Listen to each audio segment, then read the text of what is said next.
वो रिव्यू देना हमको, तो उसके लिए मैं ये वीडियो बना रहा हूँ। ठीक है, इस वीडियो में किसी भी तरह का अलग तरह का क्लिप वगैरह ऐड नहीं होगा। It will be me and you interactions, those who are watching and those who are watching, especially when if you are planning to buy in 100 350, if you are going to buy it and you are the it's your first bike, ठीक है।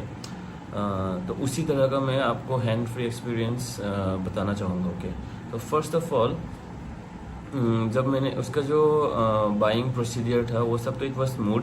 We had in Silchar Bina automobiles करके है, वो लोग royal Enfield का जो showroom वो लोग चलाते हैं।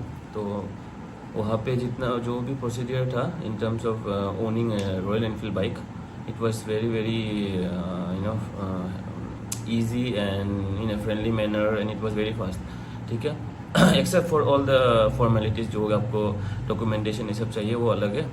तो फर्स्ट एक्सपीरियंस जब मैंने बाइक को देखा, तो द फर्स्ट थिंग कि प्री डिलीवरी इंस्पेक्शन ज़रूर कर लेना, क्योंकि मेरी गलती की वजह से मेरा जो बाइक का जो बैक का जो पोर्शन है, हो सके तो नेक्स्ट वीडियो में कवर करूँगा, वो थोड़ा सा टिल्टेड था।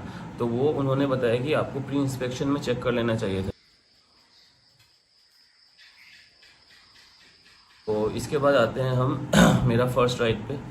तो वो मैं अपना खुद का पर्सनल एक्सपीरियंस शेयर करना चाहता हूँ। तो when I first drove it, it was my first bike. I have ridden my friends bike before, but then it was not for a long duration. तो मैंने बस 2-3 बार बाइक चलाई थी इससे पहले मेरी लाइफ में। तो as it was my first bike for myself, तो I could take the risk, कि दूसरे की बाइक में आप रिस्क ले नहीं सकते, राइट। तो मैंने बस चलाया जैसे तैसे करके मैं घर पहुंचा। उसके बाद डेली मैं सुबह सुबह जाता था उसको सीखने के लिए। Now comes to the experience part. After I think 5 month of owning Royal Enfield 100 350, तो मेरा जो गाड़ी का वेरिएंट था, it was I think dapper white variant. And then पहले मैं बताऊंगा, आई डोंट नो आपको इसको प्रॉन्स में काउंट करना है, कॉन्स में काउंट करना है। I will just summarise my whatever is coming in my mind, ठीक है। तो सबसे पहला riding experience, I really like it. मैंने इसको पहाड़ों में चलाया है, प्लेन एरियाओं में चलाया है, ऑफ रोडिंग की है। इतना ड्रास्टिक ऑफ रोड तो मैं गया नहीं हूँ कहीं पे। I have never been to like जहाँ पे बड़े बड़े बोल्डर्स हों, उन सब में मैंने ऑफ रोडिंग नहीं की है। It's just hilly areas, no proper road, all stones, off roading, ठीक है। तो उसमें तो बढ़िया चलती है बाइक, ठीक है। माइलेज भी मेरे को आई थिंक जितना लोग सजेस्ट करते हैं उस हिसाब से तो नहीं पता, लेकिन हिली एरियाज में मुझे अराउंड 27 to 30 के आसपास, और हाईवेज में I think I use to get around 30 to 33 34, max to be max 34, ठीक है। और उसके बाद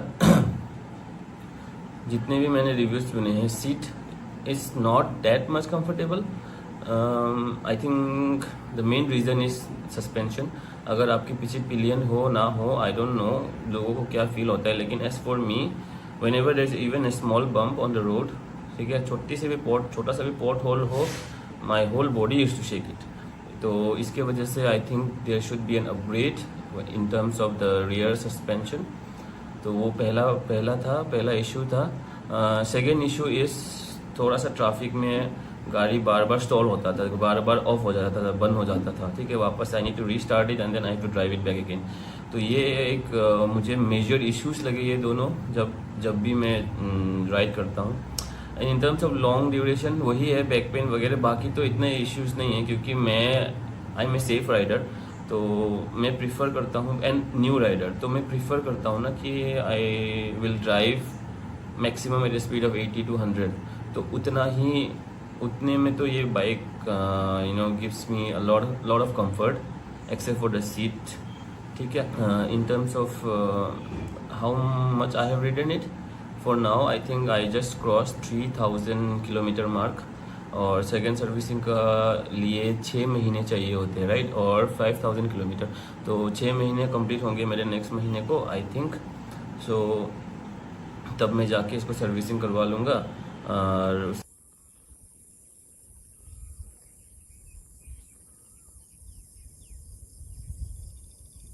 उसके बाद सर्विसिंग का जो एक्सपीरियंस था, it was good. I booked 1 day before, So if you are planning to go on the same day, you might get some issues with servicing, because Royal Enfields के बाइक बहुत जगह है and is very popular, as you all know that. And then same day servicing, if you want to get, you must be a very lucky guy. ठीक है, आपको बहुत ही lucky होना पड़ेगा आपको, अगर आपको सेम डे ना हो. Let me share some of my adventures. पहला एडवेंचर इन द सेंस कि मैंने कहाँ ड्राइव किया इसको लेके. ठीक है, पहला मैंने जब ख़रीदा तो यहाँ से मैंने पूरा सिलचर राइड किया. जैसे मैंने 500, क्योंकि मैं दूसरी जगह रहता हूँ और वहाँ से फिर सर्विस सेंटर में आने में बहुत टाइम लगता है, तो इसकी वजह से मैं अपनी सिटी में ही जब ख़रीदा तो यहीं पे मैंने 500 किलोमीटर्स कंप्लीट किया और फर्स्ट सर्विसिंग किया. उसमें कुछ 1000 के आसपास लगे थे एंड ऑयल वगैरह चेंज हुए. वो सब डिटेल आपको इंटरनेट में भी मिल जाएगा, right. And then the second thing, उसके बाद मैंने चलाया, उसके बाद मैंने इसको सीधा मिज़ोरम ले गया यहाँ से लेके.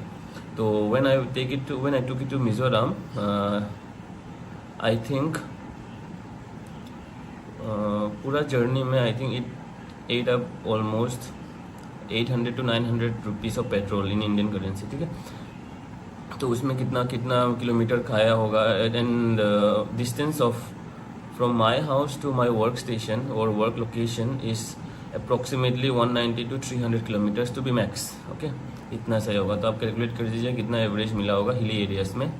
एंड जहाँ भी रोड बम्पी आया वहाँ पे मुझे दिक्कत हुई, specially when my friend we bought the bike on the same day. Me and my friend, he bought Meteor 350 Stellar black I think. And in terms of comfort, जहाँ पे भी बम्प्स आए वो आराम से निकल गया और मैं उसमें आई गॉट जर्क्स. बहुत सारे जर्किंग हुई बाइक्स में, बहुत दिक्कतें हुई. लेकिन whenever the road is smooth and whenever it is traffic, I am the one who can pass out easily because of my short dimension. गाड़ी जो है ना उसका लेंथ छोटा है compare to Meteor 350. It's longer in the front, in the viewing angle also it's longer in shape size I think. तो ये मेरा कुछ एक्सपीरियंस था. एंड उसके बाद when it comes to having a pillion rider, तो I think it is comfortable. थोड़ा सा आई फील दैट कि वो जो रियर सस्पेंशन है वो किक ऑफ नहीं करता बिकॉज ऑफ द वेट. लेकिन जब मैं अकेला जब ट्रैवलिंग कर रहा था, क्योंकि मिज़ोरम से सिलचर आने में hilly areas as well as highway areas दोनों आपको मिलेंगे. ठीक है, तो इस टाइप पे जब भी मैं हिली एरियाज पे था तो मुझे थोड़ा सा डिस्कम्फर्ट फील हुआ. लेकिन when it comes to plain areas मुझे इतनी डिस्कम्फर्ट फील हुआ ही नहीं उसमें. Might be because it is my first bike and it is my first riding experience. जो सस्पेंशन है ना गाइस, ये बहुत स्टिफ है ये वाला सस्पेंशन. अगर इसको किसी भी तरह से चेंज कर पाऊँ ना, मैं पक्का करूँगा इसको, क्योंकि ये बहुत ज़्यादा ना हार्ड है. ठीक है, बाकी तो सीट हाइट इसका अच्छा है, ग्राउंड क्लियरेंस भी ठीक ही है. लेकिन थोड़ा सा अगर आप क्या बोलते हैं उसको, पोर्ट होल्स थोड़ा ऊंचा रहा तो लग जाती है भाई ये. या तो अगर आपको पूरा स्लो करना पड़ता है बाइक, तभी जाके आराम से जाएगा, नहीं तो पूरा वो हो जाता है, लग के जाता है, खटक खटक आवाज़ आएगा. एंड वन मोर थिंग, मेरे को अभी तक कॉर्नरिंग जो है ना, जहाँ पे हम कॉर्नर लेते हैं, उसमें हमेशा मेरे को स्लो करके जाना पड़ता है. Because I still trying my best to learn it, because it's only been 5 or 6 months learning a bike. And as I'm a teacher, so I don't get to go and enjoy the perks of riding every day. क्योंकि residential school है तो थोड़ा बहुत उसमें दिक्कत होता ही है, obviously, right. You have to take care of the kids, you are their guardians, your parents, everything. The moment they step into the hostel, उसके बाद से तो वो पूरा उनका ही हो जाए, उनके लिए ही आप you are dedicated to them only. Their education, their health, their fitness, everything you have to take care of it. And plus I am a PET teacher, तो इसके वजह से तो और ज़्यादा रिस्पॉन्सिबिलिटी आ जाती है मेरे ऊपर. ठीक है, तो अभी बात करते हैं कि बाइक में मैंने क्या क्या लगवाया है. मैंने XJG के हेड फॉग लाइट्स लगवाए हैं. वो जो फ्रंट में जो ग्लास आता है, राइट, विंडशील्ड टाइप, वो लगवाए हैं. बैक रेस्ट लगवाए हैं. लेग गार्ड्स, स्वम गार्ड्स, वो तो मैंने कंपल्सरीली वहीं से लगाए हैं. आपके सर्विस जो रॉयल एनफील्ड का जो शोरूम है वहीं से लगवाए हैं. और उसके बाद मैंने एक्स्ट्रा लगेज रैक साइड में और बस वही लगाए हैं। और उसके बाद मैंने एक्सेसरीज मेरे लिए क्या क्या खरीदे थे, मैंने खरीदा था आई थिंक, याद नहीं आ रहा क्या बोलते हैं उसको, लगेजेस जो साइड में लगाते हैं, ठीक है, वो लिया था मैंने। और उसके बाद उसके साथ मैंने ख़रीदा था एक छोटा सा टैंक बैग। सारे मैक्सिमम मेरे प्रोडक्ट्स राइनॉक्स के थे, गियर्स जितने भी थे, जैसे कि मेरे जैकेट हो गए, ग्लव्स हो गए, मेरे आपने मेरे पुराने वीडियोस में देखा ही होगा, ठीक है। और ये था मेरा कुछ एक्सपीरियंस, और क्या बताऊं। और रही बात मैंने क्या क्या लगवाया है बाइक में अलग से, ये लगवाया है, ये है, ठीक है, उसके बाद ये है, और क्या क्या था, हाँ ये तो लेग गार्ड तो है, स्वम गार्ड है, उसके बाद ये सैडल स्टेज है और बैक रेस्ट है।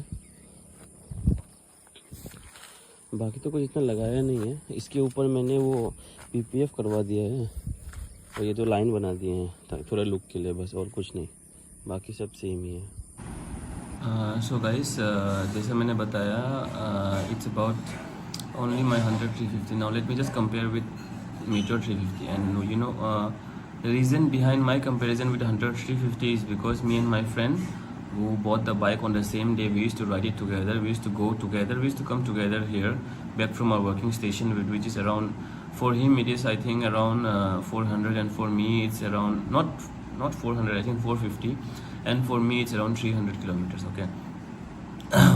We used to separate from one particular point, so he goes to his location, I go to my location, but until one stop, that is Aizawl, we used to go together. So I have written it down, so I'll just elaborate some of the points that are very important. The first thing is the engine, and I think the engine and the power is same. Okay, I'll be looking at this, but please concentrate on what I'm saying if possible.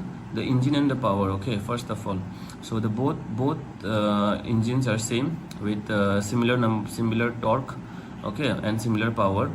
But when hunters feel more punchy and agile when you're riding through steep curves, okay. But in terms of Meteor 350, it is more of a, you know, calm, chill in the uphill section, okay. The second is I'm talking about the hill, because I'm in hilly areas, I go to hilly areas mostly, I stay there, that's why, okay. Second part, handling, okay. Hunter is definitely lighter, okay, you know, right, the weight of Hunter is less compared to Meteor. Meteor is much heavier than it. Because of that, the twisting part, turning part in hilly areas is easier when it comes to Hunter 350, but not on the Meteor 350. Turning in a bit traffic area, especially in hilly traffic areas, is little bit of difficult. Not too much, but depends on the driver also, okay. But when it comparison, I think Hunter gets +1 point. Now let's compare it to long rides, okay. When it comes to long rides, Meteor 350 I think wins in this section, because it's much more comfortable, the seat is much more comfortable, the suspension is more comfortable, whereas the 100-350 is, I think, is meant for short rides only, and because of the steep, you know, rear suspension, it is difficult for a person to ride for a longer duration without taking frequent breaks, okay. So my final thoughts on both the bikes will be, like, if you want a fun, agile ride and love cornering on hills, go for Hunter 350, okay. But if you prefer a relaxed, comfy cruiser feel for long hill rides, Meteor 350 is your buddy.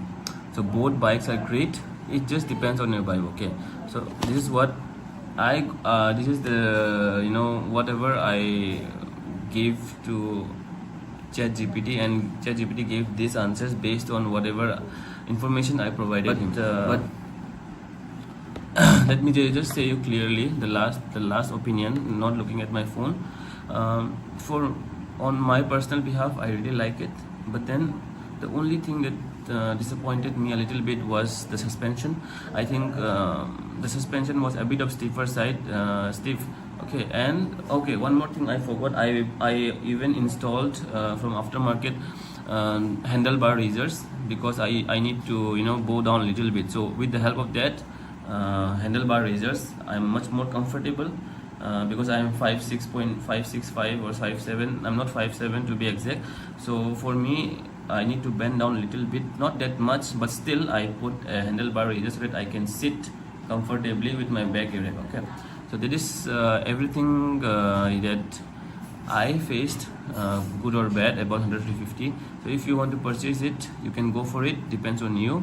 And then if you need any other informations inside out, just if I know, I will surely answer you, and do mention or whatever your problem is on the comment section, and let me know if there is anything. So thank you guys for watching, and I hope I haven't bored you too much, because I think this will be a boring video. So, and if you are not subscribed to my channel, do subscribe to my channel. Okay, thank you guys, and keep supporting me. Bye. I think I just missed out on one point, that is the tappet sound. The tappet sound, whenever the bike used to be in, you know, first or second gear, or it is struggling, or, you know, in high reps, so that time I think the tappet sound used to be, you know, audible more. Okay, the service center, they said by the third servicing it will be over, but I'm not sure yet कि वो होगा या नहीं होगा, क्योंकि बहुत लोगों के रिव्यूज़ मैंने देखे हैं, सालों साल तक वो टेपेट के साउंड ठीक होते नहीं हैं. अभी जो इनसाइड के ऑटोमोबाइल सेक्शन का जो भी इंजीनियरिंग वर्क है, ये सब तो I don't know, it's very complex thing. Okay, जिस दिन मेरा जो बाइक का टेपेट साउंड कम होगा, that day I will say like इस रीज़न से कम हुआ होगा, या उन्होंने वो बताएंगे ना मुझे in service centre, they will let me know like this was the reason why all the 100-350 used to make this tappet sound. Okay, for now I can still hear it easily. It's easily audible. It doesn't irritate that much, but when you are in traffic, you will obviously feel the sound of the tappet very much. ठीक है, बहुत ज़्यादा noisy होता है, बहुत irritating होता है in terms of traffic, but in cruising for a long duration you won't feel much because of the sound of the wind and all that ना, आपका एग्जॉस्ट का साउंड भी. And okay, one point I forgot to add, and it's one of my favorite part in 100-350 is the exhaust note. जो इसके Thampi exhaust होते ना, तुक तुक तुक तुक तुक, it sounds so good. ऐसा लग रहा है कि एकदम बढ़िया से इसी को सुन लूँ थोड़ी देर के लिए, ना, that it gives the feel of as if you are hearing your own heartbeat. It's so amazing. So that is one of the best thing that I like about my bike. Okay, and so that will be all. Swipe, don't skip. Okay, swipe to the next part. मैंने टेपेट guys, जो मैंने टेपेट के बारे में sound बोला था ना, आपको आ रहा होगा.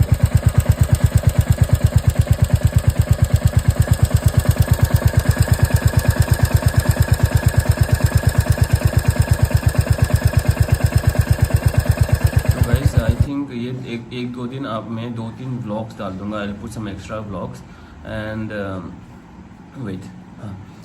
Tomorrow morning I'm planning to go on a ride to give you a bit more of an experience. क्या experience? I'll just show you where I ride, how I ride. ठीक है, where I am going to stop, tea breaks. तो that things I will show you tomorrow's vlog. तो कल का जो vlog होगा वो डेली व्लॉग टाइप नहीं होगा, कल वो एक morning bike ride vlog type का होगा. सो अगर ये वीडियो अपलोड होने के बाद, वो वीडियो अपलोड होने से पहले अगर आपके कमेंट्स में कुछ आए, तो I will really love to answer that in the next video. अगर नहीं आए तो obviously in the future I will reply to that. ठीक है, तो गाइस रिव्यू देते देते भूख लग गया और तबीयत ख़राब है, इसके लिए चिकन बॉईल कर रहे हैं बहुत सारे वेजिटेबल के साथ. अभी रात को राइस वगैरह खाएंगे नहीं, तो इसी का सूप पियेंगे, चिकन खाएंगे. हेल्दी है, चिकन ब्रेस्ट है, तो बस करते हैं अभी इसको एंजॉय. गाइस ये एग्जॉस्ट नोट सुनो, ये